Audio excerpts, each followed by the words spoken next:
자, 요한계시록을 배우면서 여러분들이 제일 주의하셔야 할 것은요. 예전에 알고 계시던 그런 요한계시록에 대한 지식이나 이해를 지금 다시 꺼내시면 안 됩니다. 그거는 이제 이미 난 요한계시록 이렇다고 배웠는데 그런 건 다 이렇게 묻어두시고요. 이제 새로운 것을 이제 받아들이시면서 이제 무엇이 맞는지 여러분들이 비교해 보시면 훨씬 더 금방 결정하실 수가 있어요. 성경은 이렇게 상황에 맞춰서 해석이 달라지는 것이 아닙니다. 이 모든 시대에 똑같이 하나님 백성에게 하나님이 하시고 싶은 말씀이 있는데 막 지금 뭐 운석이 떨어지니까 이건 이런 이야기다. 또 여기서 이런 일이 벌어지니까 이건 이런 것이다. 그렇게 해석하는 것 자체가 일관성이 떨어지는 것입니다. 하나님은요, 이 세상을 만드실 때 창세부터 이 끝까지를 미리 다 계획해 놓으시고요. 그래서 창세기도 그 안에 구속이 어떻게 이루어질 거를 보여주는 모형으로 그때부터 이미 그렇게 창조하신 거예요. 그러니까 이 끝도 지금 마찬가지입니다. 뭐 이 끝이 뭐 나중에 마귀가 지배하고 뭐 이렇게 베리칩을 받게 하고 뭐 이런 무시무시한 사건이 뭐 나중에 벌어진다라는 걸 성경이 기록한 것이 아니고요. 이런 세상은 여전히 마귀가 지배하는 것 같고 하나님은 눈에 보이지 않지만 우리 하나님이 왕이시고 세상을 통치하신다라는 것들을 우리가 믿을 수 있도록 여기에 기록해 놓은 것입니다. 오늘은 18쪽에 있는 상징적으로 사용된 숫자들이라는 내용을 가지고 이제 보시면서 이제 같이 살펴보기 원하는데요. 이 요한은 숫자에 아주 민감한 사람이었습니다. 그런데 이게 이제 고대에서부터요, 이 숫자의 어떤 의미를 담는 거는 이쪽 뭐 사람들이 아주 익숙하게 원래 하던 일이에요. 그래서 원래 이제 우리처럼 아라비아 숫자를 쓰지 않았기 때문에 히브리어나 헬라어 자체에 그냥 우리가 기역, 니은, 디귿 이렇게 쓰듯이 숫자도 그냥 그 문자를 그대로 가지고 숫자도 표시했어요. 그러니까 이 숫자가 어떤 의미를 담고 있고 또 어떤 단어가 의미를 담고 있는 게 이들한테는 이제 아주 익숙한 것이죠. 그래서 이 숫자에 굉장히 의미를 부여했기 때문에 어떤 숫자만으로도 어떤 내용을 표시할 수 있었던 거예요.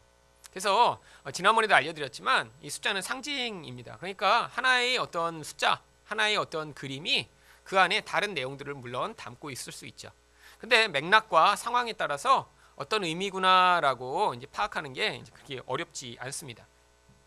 한 가지 예를 한번 여러분에게 보여드리고자 해요. 특별히 이제 다른 사람보다 요한이 그렇다고 했는데 이제 성경에는 이렇게 숫자를 통해서 이미 보여주고 있는 어떤 예들이 많이 있습니다. 마태복음에 가보면요, 이제 복음서에도 이런 표현들이 많이 있는데요. 마태복음 14장을 한번 우리가 보도록 할게요. 자, 우리가 잘 알고 있는 17절에 보면 떡 5개와 물고기 2마리가 나오는 사건이 있습니다. 그런데 오늘 설교를 들으셔서도 아시겠지만 심지어는 이름도요, 그 이름을 성경이 기록했다는 것은요, 그것을 통해 어떤 메시지를 우리한테 전달하기 위해서 그 이름을 일부러 적어 놓은 것이거든요. 의미가 없는 거는 아예 적질 않습니다. 그냥 그 여자가, 그 사람이. 그래서 이제 한글로는 주로 그것들을 뭐라고 번역하죠? 혹이 와서 이르기를. 성경 보면 혹이 이렇게 표현된 게 다 의미 없는 사람은 이름을 안 밝혀요. 그냥 어떤 사람이 얘기했는데 핵심이 뭐예요? 그 사람이 중요한 건 아니라 내용이 중요하니까 그냥 어떤 사람이 와서 얘기했다. 근데 이름을 썼고 어떤 내용을 썼으면 그게 중요하기 때문에 쓴 거예요. 여기도요, 예를 들면 이게 떡 5개와 물고기 2마리도 의미가 없으면 안 기록해 놨을 거예요. 그런데 여기에도 숫자가 반복되는 숫자들이 계속 나옵니다. 떡 5개와 물고기 2마리로 했더니요, 어떤 결과가 나타났어요? 12바구니에 또 가득 차게 됐고요. 먹은 사람은 얼마예요? 5,000명이 돼요. 여러분 어떤 패턴을 여기에서 이제 좀 보실 수 있나요?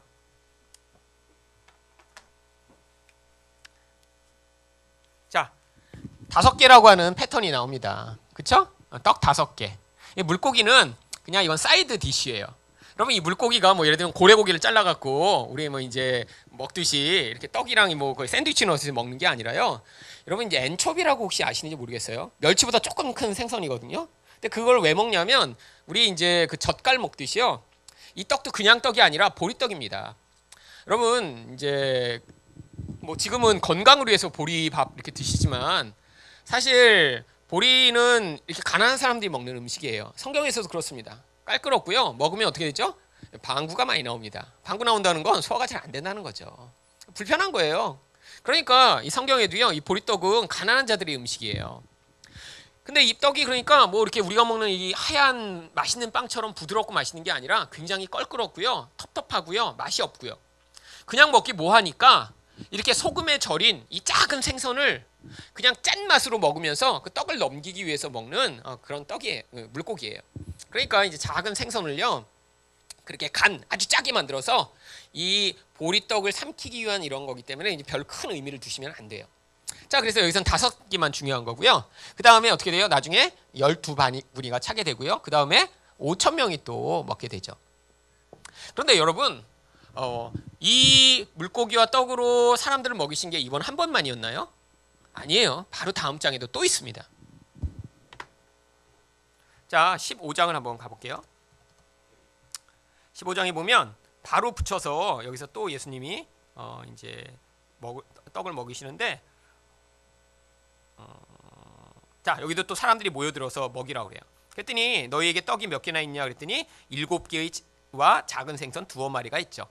여기도 생선을 한 2마리 정도면 이렇게 쪼개서 짠맛으로 먹으면 되니까요. 생선은 별로 중요하지 않고요. 여기는 떡이 7개가 나옵니다. 그 다음에요, 이걸 축사해서 떼어 놓으셨더니요, 광주리가 몇 광주리가 차게 돼요? 37절입니다. 7광주리에 차게 되죠. 그 다음에 전체 먹는 인구가 몇 명이에요? 4,000명이요.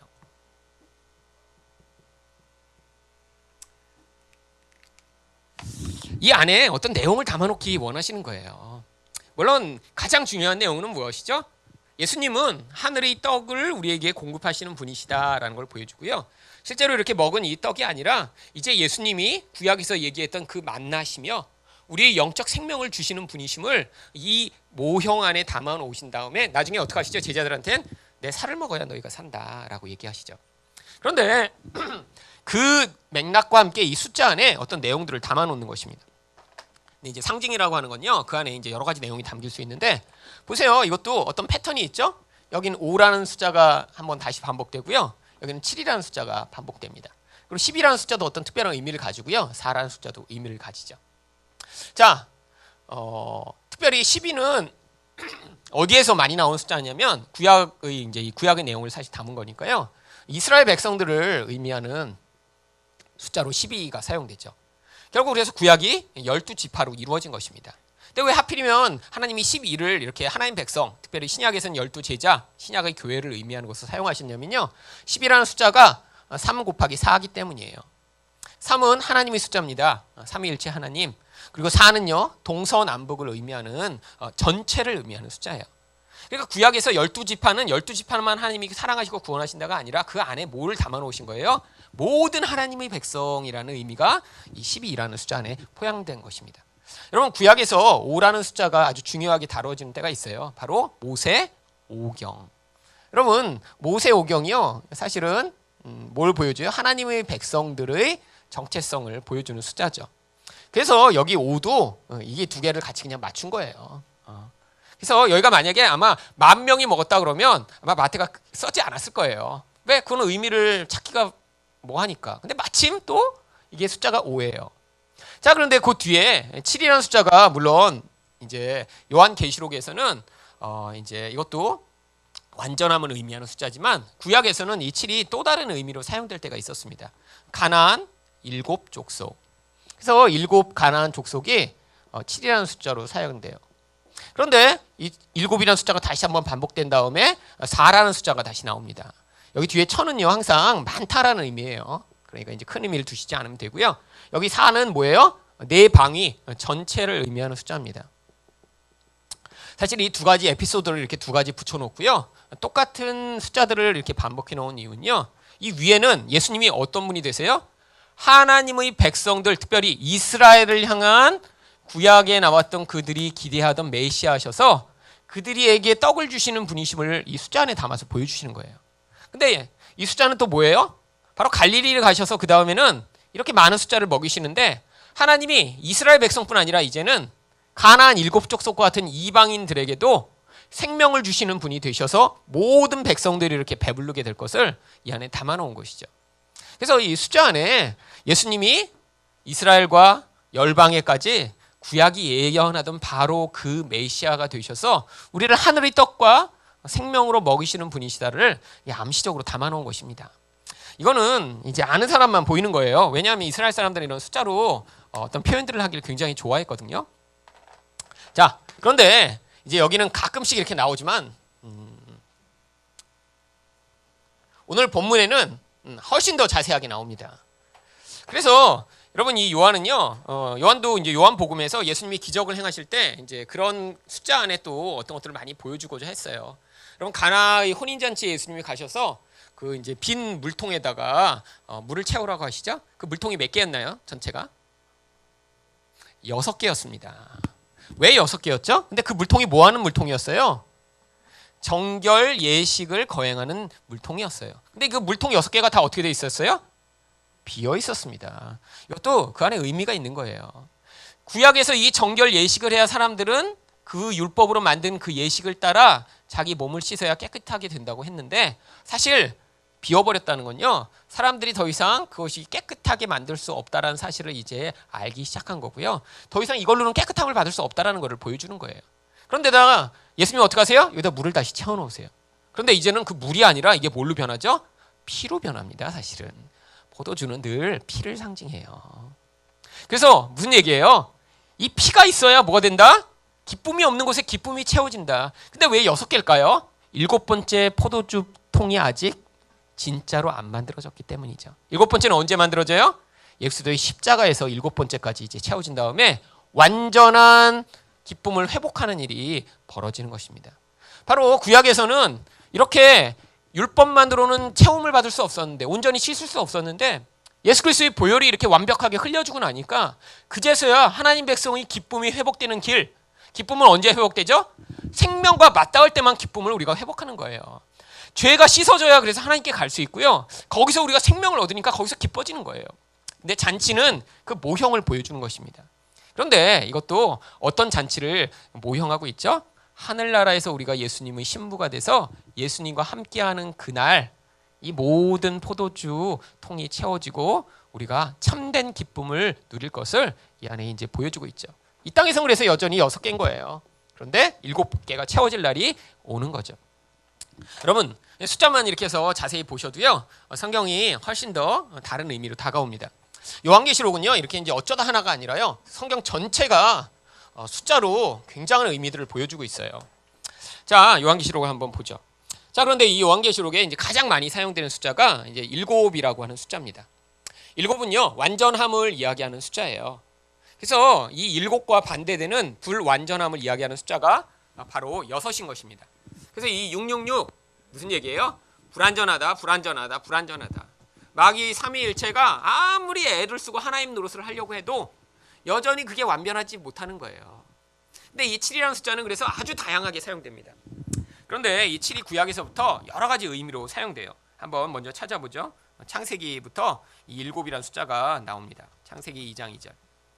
한번 같이 읽어볼게요. 시작. 하나님이 그가 하시던 일을 7째 날에 마치시니 그가 하시던 모든 일을 그치고 7째 날에 안식하시니라.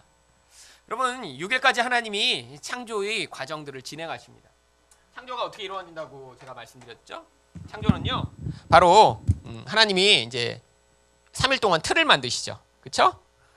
빛을 만드시고 궁창을 만드시고 육지를 만드시는 틀을 만드신 다음에 4일부터 6일째까지 이렇게 틀을 만드신 데다 이제 틀을 채워 넣으시, 그 안에 있는 내용을 채워 넣으십니다. 자, 빛을 만드신 그 빛을 이제 반사할 수 있도록 태양을 만드시고요, 하늘에 있는 궁창과 땅에 있는 바다에 물고기와 새를 집어넣으시고요, 육지에는 짐승과 사람을 넣으시죠. 그래서 틀이 만들어지고 내용물이 채워지고 나니까 이제 완전한 것 같아요. 그런데 그 다음에 하나님이 일부러 마지막 하루를 안식을 하십니다. 무슨 얘기예요? 이렇게 모든 것이 질서가 갖추어지고 내용물이 채워지면 그제서야 하나님이 주시는 안식이 계속될 것을 보여주는 것이죠. 그래서 7이 돼야 이 7이 완전한 어떤 안식, 하나님의 통치, 하나님의 은혜가 있는 상황을 보여주는 것입니다. 자, 그래서 그때부터 이 7이라는 숫자가 여러 가지로 나와요. 그래서 뭐 이때만이 아니라요, 이제 재앙도 하나님이 7배로 막 내리신다고 성경에 보면 되어 있고요. 네, 그렇습니다. 그런데 이 요한이요, 구약에 있던 이 많은 이미지들, 뭐 흉년도 뭐 7년, 풍년도 7년 이런 표현으로 그래서 이제 사용되잖아요. 그러니까 완전한 흉년이 있고 완전한 풍년이 있을 것을 그 안에 담아놓은 것입니다. 요한계시록에서는 그래서 이 숫자를 가지고 어떤 의미들을 담아 놓은 거예요. 그래서 이제 이 숫자가 이제 7이 사용되는 게 굉장히 많은데요. 교회도 그래서 7교회입니다. 여러분 당시에 소아시아의 교회가 7개만 있는 게 아니라 훨씬 더 많았습니다. 근데 7이요 바로 하나님의 모든 백성들 완전한 교회를 상징하는 것이기 때문에 7개만 일부러 택한 다음에 7교회의 이름만을 언급한 것이죠. 자, 그뿐 아니라 뭐 7으로 표현된 게요, 금초대도 7개고요, 별도 7별이고 하나님의 심지어 성령도 7영이라고 그래요. 여러분 성령이 7이란 건 이건 삼위일체에서 벗어나는 거 아닌가요?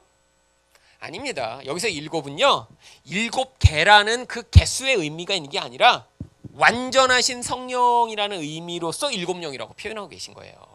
그러니까 이 숫자를 문자대로 믿어야 된다 요한계시록을 하는 사람들은 성령이 그럼 7개라고 얘기하는 거랑 마찬가지인 거예요. 그 의미가 중요한 거죠. 그래서 일부러 성령도 7영이 교회마다 각각 계시다고 표현하고 있죠. 그러니까 완전하신 성령이 교회를 다스리시고 계심을 7영이라는 단어 안에 표현한 것입니다. 뿔도 그래서 7개의 뿔이 있어요. 눈도 7개고요. 천사도 7천사고 나팔도 7나팔, 7우레, 7머리, 7재앙, 7대접 뭐 등등등등. 그래서 7이라는 표현을 계속함으로 이게 하나님의 어떤 역사적 계획을 완성하는 도구들임을 보여주는 것이죠. 그래서 이 하나님의 계정하신 이 종말이요 완성되는 거예요. 조금도 틀림이 없는 것입니다. 하나님이요 창세부터 이 마지막까지를 다 계획하신 다음에 그것에 적절하게 모든 것을 개입하시고 완성하실 것임을 이 요한이 7이라는 숫자 안에 담아서 보여주고 있는 거예요. 그런데 이제 요한은 되게 놀라운 점이요, 이렇게 뭐 7 나팔, 7 재앙 이렇게 표현하는 건 쉽잖아요. 근데 심지어는 무슨 일까지 했냐면 단어 개수까지 7배수로 맞춰서 쓴 경우들도 있어요. 무슨 얘기냐면 여기 보시면요, 요한계시록에 예수라는 이름을 찾으면요 예수라는 이름이 14번이 나옵니다. 여러분 이렇게 글 쓰시면서 그거 하실 수 있어요. 이렇게 요한계시록 한 22장 정도 이렇게 분량을 쓰시면서 예수라는 이름을 14번 써야지, 이렇게 하고 맞추기가 쉽지 않은 일이죠. 근데 그 한 번만 있으면 우연이라고 할 수 있죠. 그게 아니라요 여러 개가 나와요. 예수의 증거, 예수의 증인이라는 형태로 7번이 나옵니다. 일부러 그렇게 쓴 거예요. 그 다음에요 그리스도는 또 7번만 나와요. 그 다음에 더 놀라운 건 이제 어린 양이 굉장히 많이 나오거든요. 어린 양이라는 단어는 28번이 나옵니다. 14, 28. 어린 양만 한번 찾아보죠. 자, 이 계시록에서 이제 뭐 베들레헴이라고 하는 성경 프로그램인데요, 공짜 프로그램이니까 여러분들 얼마인지 쓰실 수 있어요. 그래서 요한 계시록을 이렇게 지정한 다음에 어린 양 치면 계시록에 어린하고 양이 떨어져서 찾아야 되나 봐요. 자, 어린 양이 나오네요. 자, 맨 밑에 보세요. 여기 지금 잘 보이시나요? 네, 눈이 좋으신 분만 여기 보실 수 있습니다. 몇 번이 나온다고 나오죠? 28번이 밑에 나온다고 나와요. 근데 원래 딱 28번이 한글로 찾으면 안 나오는 경우도 있습니다. 왜냐하면 이 원어가 그래요. 여기 앞에서 어린 양이라고 나왔으면 뒤에서는 그냥 그라고도 번역하기도 하고 그래서 이제 숫자로 딱 이게 여기서 몇 번 나온다는, 여러분이 나중에 제가 이렇게 가르쳤더니 집에 와서 찾아보신 거예요. 근데 그리스도 7번 아니고 더 나오는데요 뭐 이렇게 하는데, 그건 한글로 찾으셔서 그래요. 헬라어로 찾으셔야 됩니다 원래. 그러니까 원래 원어가 그렇고요. 원래 그런 프로그램이 있어요. 뭐 저도 이게 이제 다 여기 이제 목사를 하려면 이제 이런 프로그램들이 다 있습니다. 그래갖고요 이렇게 헬라어가 있으면 이렇게 누르면 몇 번이 나오고 어떻게 찾을 수 있는지 이렇게 다 근거가 다 있는 것이죠. 그래갖고 이런 프로그램이 있으면요 여기 원어를 가지고 제가 이렇게 눌러갖고 치면 그게 성경 전체를 다 찾아줘요. 이렇게 밑에 보면 15절에서 17번 나온다 이 단어가. 그러니까 이제 이렇게 찾아갖고 할 수 있는 거고요. 밑에 통계도 나옵니다. 이렇게 보면 통계도 나오고 밑에. 그러니까 이제 이런 프로그램을 가지고 쓰는 거니까요. 너무 이렇게 그 혼자 찾았는데 안 된다. 헬라어로 찾으셔야 돼요. 구약은 히브리어로 찾으시고. 그래도 한번 보세요. 자, 왜 28번을 어린 양은 일부러 쓴 거죠? 이게 이제 또 의미랑 결합됩니다. 28은 뭐예요? 7 곱하기 4잖아요. 자, 이 완전함인데 완전함이 어때요? 온 세상에 영향을 미치는 거죠. 네. 그래서 온 세상에 영향을 미치는데 그렇게 온 세상에 영향을 미치는 그 영향력을 왜 예수나 그리스도로 쓰지 않고 어린 양을 일부러 썼을까요? 여러분 바로 어린 양이 우리가 이 세상에서 하나님을 경험하게 만드는 그런 도구이기 때문입니다. 여러분, 예수님 이 땅에서 믿는데 예수님이 막 정말 하늘에서 막 요한계시록이 처음에 묘사하듯이 막 입에서 칼이 나오시는 그런 분으로 여러분 경험하고 계세요? 아니에요. 대부분 우리 예수님이 참 힘이 없어 보여요. 이렇게 아파서 죽어가는데 그냥 놔두시는 것 같고요. 뭐 세상에 이렇게 나쁜 놈들이 막 이렇게 판을 치는데 우리 예수님이 별로 이렇게 힘있게 개입하시지 않는 것 같아요. 그래서 우리가 자주 경험하는 건요, 어린 양의 모습으로 예수님을 자주 경험하는 거예요, 세상에서. 근데 성경은 이 안에 뭘 담아 놓냐면요, 그렇지만 예수님이 어떻게 하신다? 온 세상을 지금 완전하게 다스리고 계시다라는 거를요, 어린 양이란 단어 안에 담아 놓는 거예요. 그래서요, 일부러 이 단어를 딴 단어보다 훨씬 더 많이 쓴 것입니다. 원래 이제 요한계시록에서 예수님을 사자라고도 묘사해요. 근데 사자라는 단어는 한 번밖에 안 나와요. 사자처럼 경험할 때는 자주 없는 거예요. 대부분은 예수님이 힘이 약해. 마귀가 사자 같아, 오히려. 근데 우리를 향해 아니야. 그런데 그 예수님이 너희도 다스리시고 세상도 다스리셔. 그거는 어떻게 믿을 수 있어요? 말씀으로밖에 못 믿어요. 그게 이제 어려운 것입니다. 그러니까 세상을 보면 자꾸 흔들리죠. 예수님이 힘이 없는 것 같고 안 도와주시는 것 같고, 뭐 어린 양이 무슨 도움이 있겠어요? 내가 필요할 때 잡아먹어야지, 어린 양은. 그래서 예수님을 자꾸 자기가 잡아먹으려고 하는 사람이 굉장히 많은 거예요. 예수님한테 이제 떼를 쓰죠. 막 이제 40일 떼를 썼다가 안 되면 1000일로 늘리는 사람도 있고. 그리고 그때까지 해결을 해줘야 돼, 예수님이. 대부분 마음에 어떤 마음을 품고 그렇게 1000일씩 기도해요? 이날까지 안 들어주면 내가 어디 두고 보자. 예수님은 어린 양으로 자꾸 대하면서 안 되면 내가 너를 잡아먹든지 하여튼 두고 봐, 내가. 그러면서 이제 그냥 하면 이게 안 되니까 이제 정성을 쌓아야 되는 거예요. 이제 1000번 동안 계속 이제 제단에다가 헌금을 내서, 이게 이렇게 1000번이나, 여러분 1000일 동안 이렇게 헌금 내고 기도하는 게 쉬운 게 아닙니다. 근데요, 그 정성을 바쳤는데도 예수님이 내 마음대로 내가 원하는 걸 안 해주면요, 그러면 이제 어떻게 한다는 거예요? 이제 마음 약한 사람은 삐지고요, 이제 성격이 나쁜 사람은 이제 교회를 나가죠. 여러분, 어떤 교회에 어떤 목사님이 갔다 오셔서 저한테 그러시더라고요. 어느 교회 부흥회 하러 갔는데 강단 밑에 커다란 이게 자루가 하나 있더래요. 그래서 거기서 뭘 담아놓으셨네 이렇게 앉으셨다가 그걸 열어보신 거예요. 그랬더니 빨간 고추가 가득 들어있더래요. 그래서 나중에 목사님한테 물어보실 때, 아니 왜 강단에다 고추를 갖다 놓으셨냐고.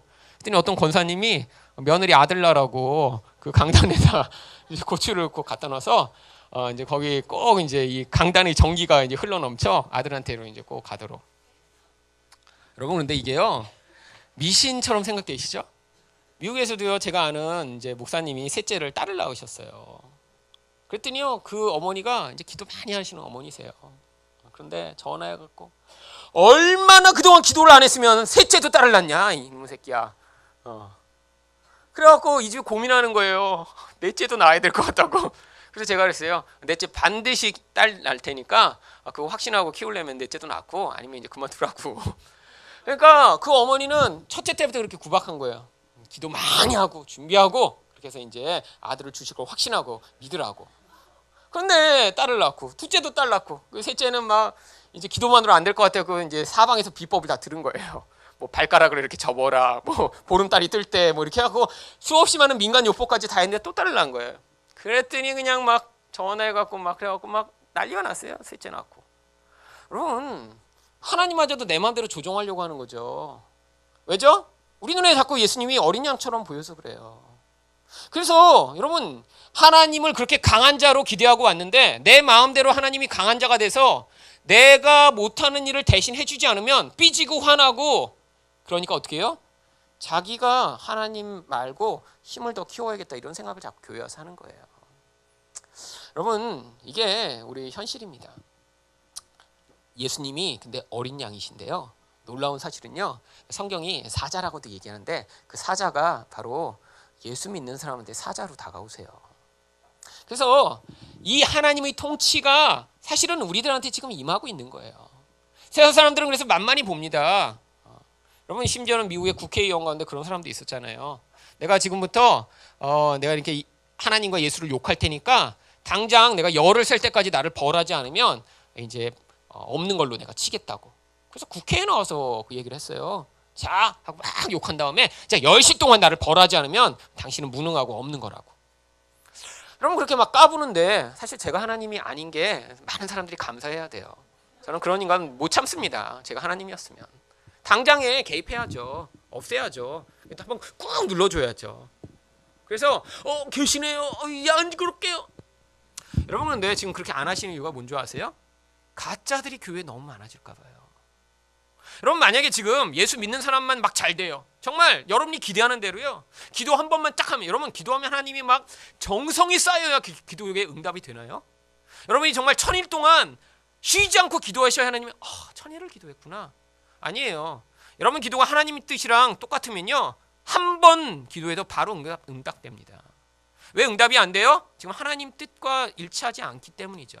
근데 만약에 정말 여러분이 원하는 대로 하나님이 세상에서 움직이세요. 하나님 복권 당첨되고 싶어요. 바로 나가서 샀더니 다 1등이 돼. 어떻게 될까요? 여러분 그러면 교회 안에 가짜들이 바글바글 할 거예요. 왜죠? 세상 사람들이 원하는 게 그런 거잖아요. 내가 약하고 힘이 없는데 눈에 보이지 않는 그 신이라는 분이 내가 원하는 대로 내가 원하는 것들을 들어줄 수 있다면, 여러분 그래서 하나님이요 우리들한테까지도 심지어 내가 원하는 대로 움직이시지 않는 거예요. 눈에 안 보여요 하나님이요. 그러니까 자꾸 사람들이 어머 하나님 안 계신가 봐. 아니요, 지금도 통치하세요. 마귀가 왕인 것 같은데 아니에요. 진짜 왕은 하나님이고요. 마귀는 지금 죽을 발악을 하고 있는 거예요. 마지막까지 하나님이 마귀를 사용하시는 것입니다. 가짜들요 자꾸 그래서 속아내시는 거예요. 믿음이 없는 자는요 이 세상을 살면서 그래서 자꾸 유혹받는 거예요. 이게 아닌가? 이게 아닌가? 아니요. 여러분 말씀에 답이 있습니다. 여러분 말씀을 못 믿으시면요 기적이 일어나도 못 믿어요. 여러분 많은 사람들이 기적이 일어나면 나의 상황을 하나님이 이렇게 바꿔주면 내게 믿음이 생길 거라고 생각하는데요. 보는 것을 보고 내가 받아들이는 것은 성경이 믿음이라고 얘기하지 않습니다. 그거는요 인식이라고 불러요. 인식은요 계속 왜곡됩니다. 왜죠? 눈에 보이는 것은 계속 변하기 나름이거든요. 여러분 보는 것을요 믿으면요 그거는요 바로 무너져 버려요. 영원하지 않아요. 그러니까 하나님이 보지 못하는 것을 믿는 자, 그런 사람들을 이런 과정에서 만들어내시고자 지금 역사하고 계신 거예요. 여러분 그 예수님을 믿으셔야 돼요. 예수님 만만하신 분 아니에요. 지금 통치하시고 다스리시고 주관하시는 분이세요.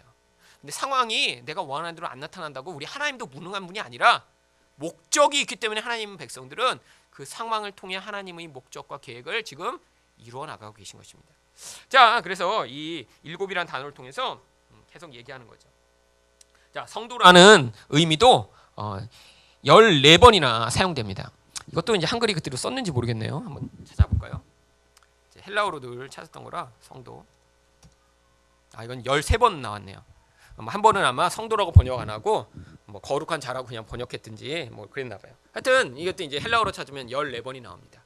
그러니까요 다 이런 식으로 써갖고요 어떤 의미를 얘기하고 있는 거예요. 그래서 찬양도 7개. 그래서 여기 이제 구체적인 내용을 다 보시면요 이제 하나님이란 말씀 이런 표현도 7이 나오죠. 그러니까 말씀도 어떤 거예요? 완전하다라는 것들을 그 7번 사용해서 보여주는 거죠.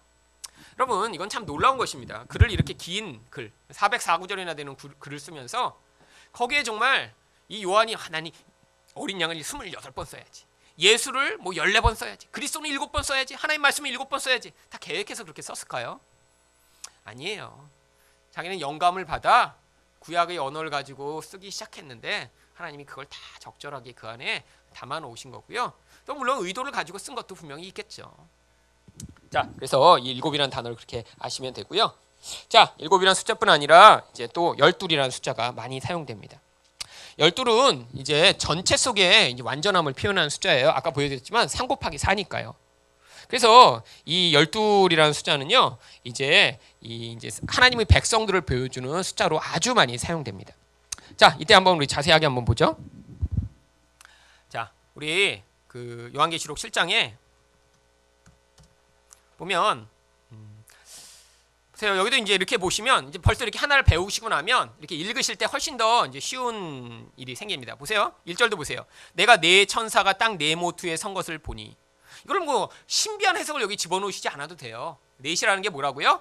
온 세상. 이 천사들은 뭐 하는 천사들이에요? 그러니까 세상을 통치하는, 온 세상을 통치하는 하나님이 통치 도구들인 거예요. 땅 네 모퉁이는 뭐예요? 온 세상에 지금 서 있는 거예요. 그러니까 이 말씀만 보고도 이제 어떻게 돼요? 그 천사가 누구지? 이런 건 관심을 안 기울여도 돼요. 하나님이 천사를 통해서 온 세상을 지금 다스리시고 계시구나. 그냥 그걸 아시면 되죠. 자, 그런데 이제 이마의 인친자들이 나옵니다. 이마의 인친자가 얼마예요? 14만 4천이니. 자, 이 14만 4천은 이게 이제 많은 사람들이 너무나 많이 오해하는 숫자입니다. 특히 이제 신천지가 아주 심하게 오해하고 있어요. 지금 신천지에 모이는 교인이 한 10만 명쯤 된다고 하거든요. 그래서 이 14만 4천 명 만들려고요. 우리 교회도 한번 왔었죠. 그런데 자기네들은 어떻게 믿고 있어요? 이만희가 죽기 전에 14만 4천 명을 끌어모으면 자기네들이 영생 불사할 수 있다고 믿고 있습니다. 참 그런 게 진짜 강력한 믿음이에요. 그러면은 지금 이렇게 교회 다니면서도 잘 안 믿으시잖아요. 하나님 정말 내가 이렇게 나중에 정말 구원 받는 거 맞나? 이렇게 왔다 갔다 하는 사람도 있고. 그런데 거기에 등록된 사람들은 확실히 믿고 있어요. 그래서요, 그 신천지 명단이 또 한번 아주 유용하게 사용된 경우가 있죠. 여러분, 그래서요 거기는요 명단을요 숫자별로 쫙 해갖고 1번부터 숫자를 지금 카운팅해서 다 엑셀 파일로 정리해놨는데 몇 년 전에 그 파일이 한번 유출됐죠. 그래갖고 저희 아버지 교회에도 그 파일이 들어온 거예요. 거기 이제 그 고위층에 있는 사람이 그걸 탈퇴하면서 그 파일을 갖고 나와서 그래갖고 이제 교회마다 뿌렸습니다. 그래서 저희 아버지도 의심가는 사람을 거기다 넣어봤더니요, 거기 이름과 생년월일과 전화번호까지 다 뜨는 거예요. 저희 교회 아버지 교회에서도 그래서 여러 명을 잡아내갖고요 내쫓았습니다. 근데 5년 6년씩 다닌 사람들도 있어요. 주일학교 선생님도 있고요. 근데 이제 한번 그렇게 되고 나서 신천지가 지금 그 파일을 아주 더 엄중하게 관리하나 봐요. 그래갖고 그 인터넷에 신천지 뭐 명단 이렇게 치면요 항상 뭐가 뜨냐면 이런 명단을 찾는 사람은 법적으로 이제 우리가 고소할 수 있습니다. 이런 신천지에서 계속 그런 걸 뜨게 만들어요. 그러니까 이제 한번 유출되고 나서 했죠. 그래서 지금 한 10몇만 명 된대요. 10만 명 조금 넘는데요. 자, 14만 4천. 왜 헷갈리죠? 숫자가 상징적인 의미를 갖고 있다는 사실을 알지 못하니까요. 여러분, 역사상 예수 믿는 사람이 14만 4천밖에 안 되겠어요. 여러분, 이 숫자가 뭔지 이 밑에 또 나옵니다. 그때는요 14만 4천 명이라고 안 나오고요. 요 밑에 9절 한번 읽어보세요. 시작. 이후에 내가 보니 각 나라와 족속과 백성과 방언에서 아무도 능히 셀 수 없는 큰 무리가 나와. 바로 아무도 셀 수 없는 큰 무리가 14만 4천 명이에요. 같은 표현입니다. 그런데 앞에는 왜 14만 4천 명이라고 표현했죠? 이 안에 어떤 의미를 담아 우리한테 보여주려고 했던 거예요. 자, 14만 4천은요 12 곱하기 1000으로 이루어진 숫자입니다. 자, 이게 이제 성경에 자주 나오는 숫자들이죠.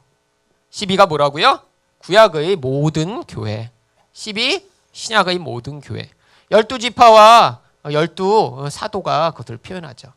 그러니까 14만 4천 명은요, 천은요 항상 성경에서 많다라는 것을 표현해요. 옛날에는 뭐 지금처럼 1억 뭐 이런 숫자 없었습니다. 천만 대도 굉장히 많은 거예요. 그래서 구약의 모든 교회와 신약의 모든 교회가 다 어떻게 된다? 14만 4천 명으로 이제 하나님이 어떻게 그들을 구원해 내실지를 이 내용 가운데 담아 표현한 것입니다. 여기 지파 이름이 나오는데요. 사실 이 지파 이름과 숫자에 어떤 특별한 의미가 있어요. 나중에 이거는 시간이 될 때 이제 그 부분을 공부할 때 자세히 보여드릴 거예요. 그래서 이 숫자를 보면요, 이 14만 4천 명 가운데 특별히 뭘 보여주기 위한 거냐면요, 이들이 하나님의 군사로 부름받은 자들임을 보여주기 위해 여기서는 일부러 이렇게 썼습니다. 왜냐하면 이 천이라는 숫자가요 많다라고 하는 표현도 사용되지만요, 성경에서는 이제 전쟁을 할 때 1000명만 일부러 뽑아내서 각 지파당 한 지파에 1000명씩 나오라고 그랬어요. 이렇게 해서 12,000명을 일부러 만들어 갖고 이제 전쟁에 내보내요. 그래서 이 1000명이요 바로 원수들과 싸우는 군대로서의 하나님의 백성들의 모습을 보여주기 위해 일부러 14만 4천 명이라고 이렇게 천을 곱한 것입니다. 그래서 그 군대가 싸우는 싸움이 무엇인가가 이 지파 이름에 포함돼서 나와요. 그래서 여기는요 일반적인 지파 배열이 아니라 빠진 지파도 있습니다. 단지파는 여기 없어요. 그래서 이 지파 이름을 쭉 읽어보시면요 단지파가 없어요. 근데 왜 없는 줄 아세요? 사사기에 그 답이 있죠. 사사기 후반부에 보면요 단지파 중에 일부가요 싸우기 싫다고 사사기에서 라이스라는 곳으로 도망가 버립니다. 어떻게 도망가죠? 미가라는 집에 가서 우상을 뺏어갖고 도망가요. 이제 싸움이 귀찮다는 거죠. 싫다는 거죠. 그런데 하나님이요 이 단지파한테는요 싸움을 잘 싸울 수 있도록 어떤 기회를 주셨어요. 여러분 사사기에서 가장 힘이 센 삼손이 바로 단지파 출신입니다. 블레셋과 싸울 수 있도록 하나님 능력을 주셨는데 그 단지파 중에 일부는요 나는 그렇게 싸우기 싫어. 세상에서 이렇게 싸우느니 아무도 싸움이 없는 그런 곳에 가서 우리끼리 잘 살자. 그리고 우리한테 이렇게 싸우라고 명령하시는 하나님은 싫으니까 우리가 새로운 우상을 만들자. 그래갖고요, 만들기는 돈이 많이 드니까 남이 우상 뺏어서 가버린 거예요. 요한계시록에 뭘 보여줘요? 이 땅에서 이렇게 하나님이 주신 능력도 무시하고 그렇게 편안한 삶을 위해 하나님의 싸움을 포기하고 도망가는 자들, 우상을 섬기는 자들은 결국 하나님 나라의 영원한 상급을 얻을 수 없다. 거기에 이렇게 집어넣어서 표현한 거예요. 그리고요, 뭐 여러 가지 내용들이 있습니다. 이 안에 나중에 이제 자세히 보셔야 돼요. 그래서 여기 보면요, 구약에서는 표현되지 않는 요셉 지파. 여러분, 구약에는 요셉 지파란 말을 쓰지 않아요. 원래 요셉한테 므낫세와 납달리 두 개가 나왔거든요. 그렇기 때문에 안 쓰는데 여기는 일부러 요셉 지파라고 씁니다. 이것도 어떤 의미가 있기 때문이에요. 그래서 여기 나와 있는 지파의 배열의 순서, 어떤 지파를 이렇게 쓴 이유, 어떤 지파는 뺀 이유가 바로 이 14만 4천 명의 하나님 백성의 군사로서의 정체성을 그 안에 내용으로 담아 일부러 이렇게 표현하고 있죠. 나중에 7장을 할 때요, 이 내용이 이제 굉장히 많기 때문에 자세히 보시게 될 것입니다. 그런데 성경에 이 내용만이 아니라요, 또 이제 이렇게 12로 표현되는 숫자들이 많이 있는데 4장에도 한번 가보시죠. 4장에 보면요, 여기에 하늘에 이제 보좌가 있고 하나님이 계신데 여기 어때요? 4절을 한번 같이 읽어볼게요. 시작. 또 보좌에 둘러 24 보좌들이 있고 그 보좌들 위에 24 장로들이 흰 옷을 입고 머리에 금관을 쓰고 앉았더라. 자, 하늘에 하나님이 이렇게 보좌가 있습니다. 하나님의 보좌가. 그런데 이걸 둘러갖고 자리가 24개가 있어요. 왜죠? 여기서는 이걸 더하기로 표현한 거예요. 그냥 12 더하기 12. 왜냐하면 이 요한계시록 4장과 5장은요, 하늘에 완성된 교회를 보여주는 장입니다. 그러니까요, 3장 4장에서 2장 3장에서 어떤 내용이 나오죠? 이 지상교회의 불완전하고 힘든 모습이 기록되어 있어요. 교회가 우상 숭배를 하고요, 막 너무 라우디아 교회처럼 너무 물러 터져갖고 이젠 부유한 것만 추구하고 다 신앙이 떨어져 버리고요. 그런데 그럼에도 불구하고요, 나중에 이렇게 하늘에 있는 완성된 교회는 하나님 앞에서 온전히 하나님만 예배하고 찬양하는 모습으로 그려지고 있는 거예요. 뭐예요? 은혜로 구원받음을 보여주는 거죠. 근데 그들이 한 명도 빠짐없이 모든 교회가 다 하나님의 보좌 우편에 있음을 보여주기 위해 일부러 24라고 하는 표현을 사용한 것입니다. 그래서 24 장로는요, 교회의 대표들이며 모든 교회가 하나님 우편에서 이렇게 하나님을 찬양하고 하나님을 경배하는 그런 완성된 교회가 될 것을 이 안에 담아놓은 것이죠. 여러분, 이 교회의 숫자가 또 가장 많이 사용된 것이 요한계시록 21장입니다. 자, 21장에 뭐가 나오죠? 새 하늘과 새 땅이 나옵니다. 새 하늘과 새 땅은요, 이제 하나님의 창조의 그 모든 계획이 완성되었음을 보여주는 것이죠. 자, 그런데 하늘에는요, 바다가 없대요. 자, 진짜 바다가 없나요? 아니죠. 제가 창세기 설교할 때 말씀드렸잖아요. 바다 좋아하는 분은 천국에 가서 바다 없으면 이거 어떻게 해요? 그렇잖아요. 네, 바다가 없다는 의미가 아니라, 여러분, 천국에 가면 바다가 있습니다. 여러분, 앞에는 또 바다 있다고 표현되어 있어요. 보세요, 수정 같은 바다. 자, 이건 크게 보여드릴게요. 4장 6절 한번 보세요. 보좌 앞에 수정과 같은 유리 바다가 있고, 하늘나라 여기는 또 바다가 있다면서요. 근데 또 이외에 21장에서는 또 바다가 없어요. 여러분, 이 바다는요, 구약 성경에 늘 바다가 뭘로 나오죠? 혼돈과 공허와 하나님의 백성을 위협하는 무리들이 가득한 곳으로 나옵니다. 그런데 하늘나라에서는요, 이제 하나님이 완전히 다스리시니까요, 더 이상 그렇게 하나님 백성을 위협하는 바다가 더 이상 없을 것을 그림으로 보여준 건데요. 근데 또 뭐가 있대요? 유리 바다가 있대요. 왜 유리 바다가 있죠? 유리 같은 바다예요. 이런 바다인데요, 바다는 어때요? 항상 출렁출렁. 근데 얼마나 잔잔한지 그냥 유리가 깔려 있는 것 같은 거예요. 이 모든 혼돈과 공허가 이제는 하나님이요, 다 다스리시는 그런 완벽한 다스림이 하나님 나라의 존재함을 이 바다를 통해서 또 보여주고 있는 것입니다. 자, 그런데 여기서 무슨 일이 벌어지죠? 하늘에서 새 예루살렘이 내려와요. 근데 이 새 예루살렘이 사실은 이제 어떤 분들이 이제 천국에 갔다 와서 뭐 가봤더니 뭐 천국에 금길이 깔려 있고 막 이렇다라고 하는 이제 뻥을 치고 다녔잖아요. 그래갖고 많은 사람들이 천국에 가면 정말 금길에다 막 집은 다 보석으로 장식돼 있고 이럴 거라고 이제 대부분 생각했는데, 그분이 도대체 어디를 갔다 오셨는지 늘 궁금합니다. 저는. 또 이제 갔다 온 데는 자기는 천국이라고 하는데 천국엔 그런 거 없어요, 솔직히. 여러분 생각해 보세요. 땅이 금이면 여러분 어떻게 걸어 다니시겠어요? 무릎 다 나갑니다. 좋은 곳이라며 갔더니 그냥 다 무릎 관절염 걸려갖고 다 지팡이 듣고 다니시겠어요? 여러분, 그리고요, 여기 금이 귀하니까 거기서 그렇게 금으로 했다니까 거기가 좋은 것처럼 보이죠. 금이요 여기 돌멩이처럼 흔하면요 그게 뭐가 귀한 거겠어요. 진짜 막 금이 좋나요? 막 보면 막 그냥 행복해지고 막 그냥 그런가요? 이게 귀하다니까 좋아 보이는 거죠. 자, 그런데 이 하늘의 이 새 예루살렘이 뭘 보여주는 거예요? 요 밑에 나옵니다. 9절을 우리 한번 같이 읽어볼게요. 시작. 일곱 대접을 가지고 마지막 일곱 재앙을 담은 일곱 천사 중 하나가 나와서 내게 말하여 이르되 이리 오라. 내가 신부 곧 어린 양의 아내를 내게 보이리라. 이제 신부를 보여준대요. 어린 양의 아내를 보여준대요. 예수님의 신부 누구를 얘기하는 거죠? 교회, 우리들을 얘기하는 거예요. 근데 우리들을 얘기한다고 하는데 10절에서 뭘 얘기해요? 같이 읽어보겠습니다. 시작. 성령으로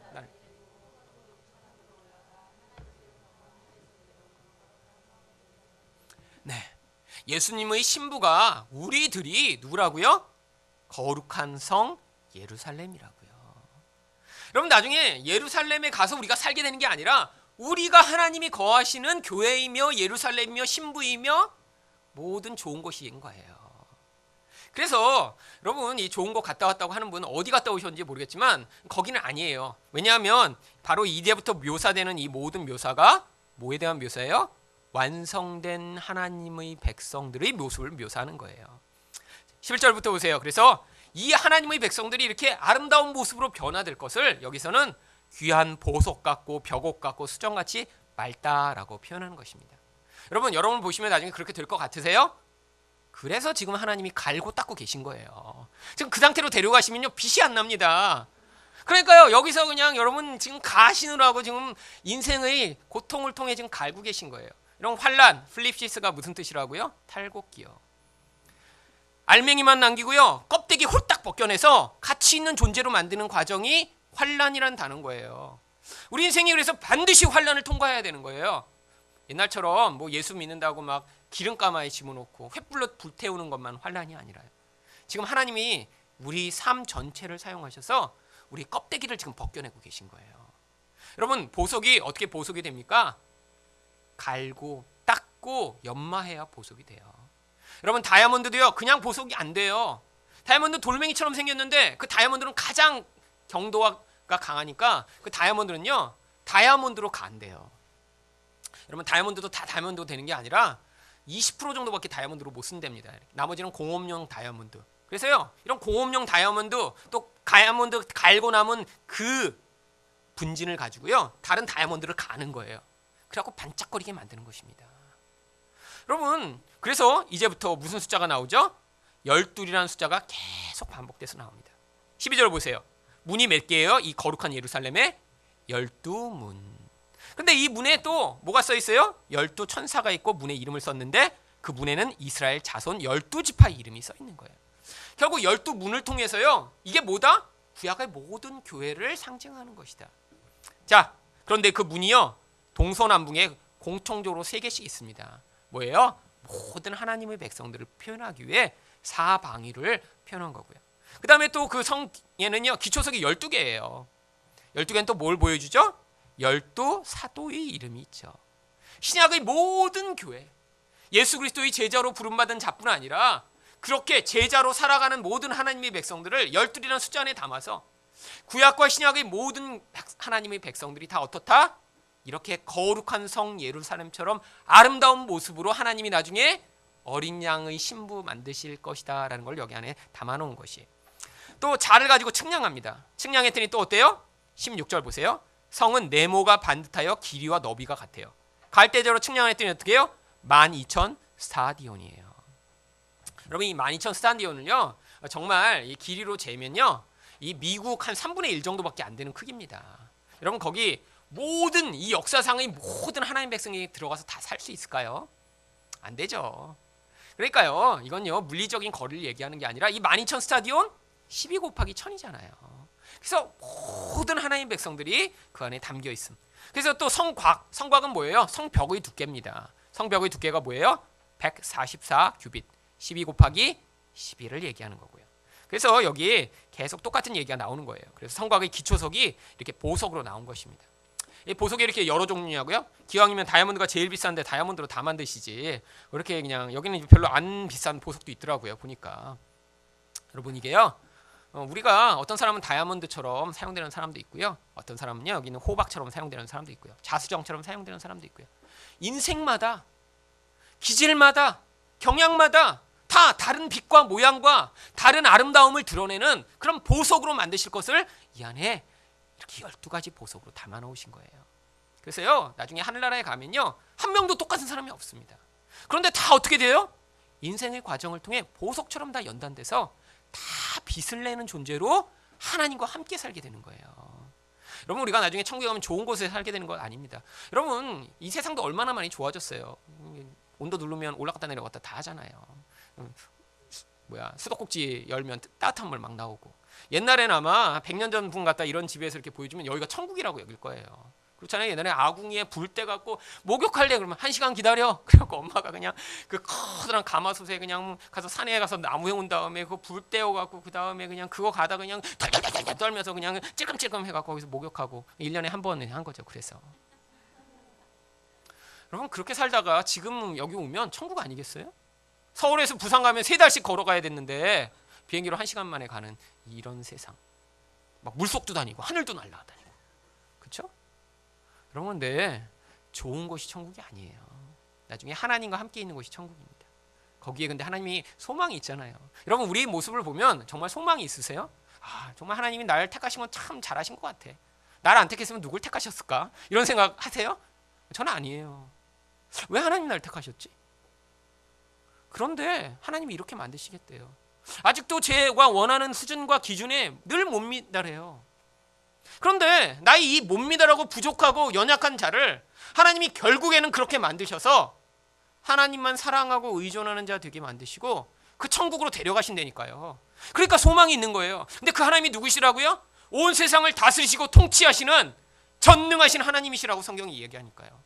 세상에 있는 모든 환난과 어려움과 고통과 내가 생각하는 대로 내 인생이 풀리지 않는 모든 것이요 하나님이 이 계획을 조금도 방해할 수 없는 거예요. 그러니까 소망이 있는 것입니다. 세상을 사는 이렇게 되시겠다고 말씀하신 대로 하나님은 반드시 하시는 분이시니까요.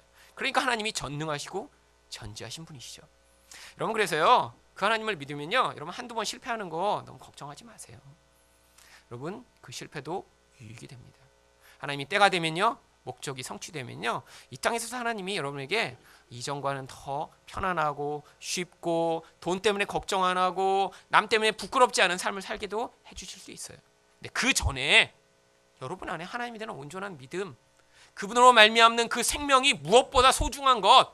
그래서 우리 안에 있는 모든 불순물들이 제거된 모습으로 변화돼야 그 모든 것들이 의미가 있죠. 여러분 그래서 우리 땅 이렇게 보석처럼 지금 살고 계신 거예요. 자 이제 10이라는 숫자는 그렇고요. 4시라는 숫자는 뭐 여러 번 나왔습니다. 그래서 전체를 의미하기 위해 이제 사용되니까요. 아까도 이제 설명드렸지만 사방위를 얘기하죠. 그래서 이 이제 여기 본문을 이제 제가 적어놓은 걸 보시면요, 이 4번이라는 그 표현도 이제 여러 번이 등장합니다. 그래서 일부러 전체를 표현할 때는 아까도 보셨죠? 모든 족속과 방언과 백성과 민족 가운데. 그래서 그것도 일부러 똑같은 표현을 4번을 반복한 거예요. 하나도 빼놓침이 없다. 다 전부다. 그런 의미를 담고 있고요.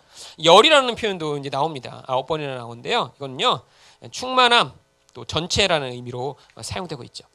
그래서 이렇게 숫자만 아셔도요 요한계시록을 읽으실 때 이제 숫자가 많이 나오니까요 훨씬 더 그 의미대로 읽으실 수 있습니다. 그러니까 이제 요한계시록을 가지고 문자대로 봐야 된다. 이게 문자대로 진짜 보는 거예요. 그 문자에 담긴 의미대로 요한은 일부러 썼고요. 요한이 의도한 대로 우리가 성경을 읽었으니까요.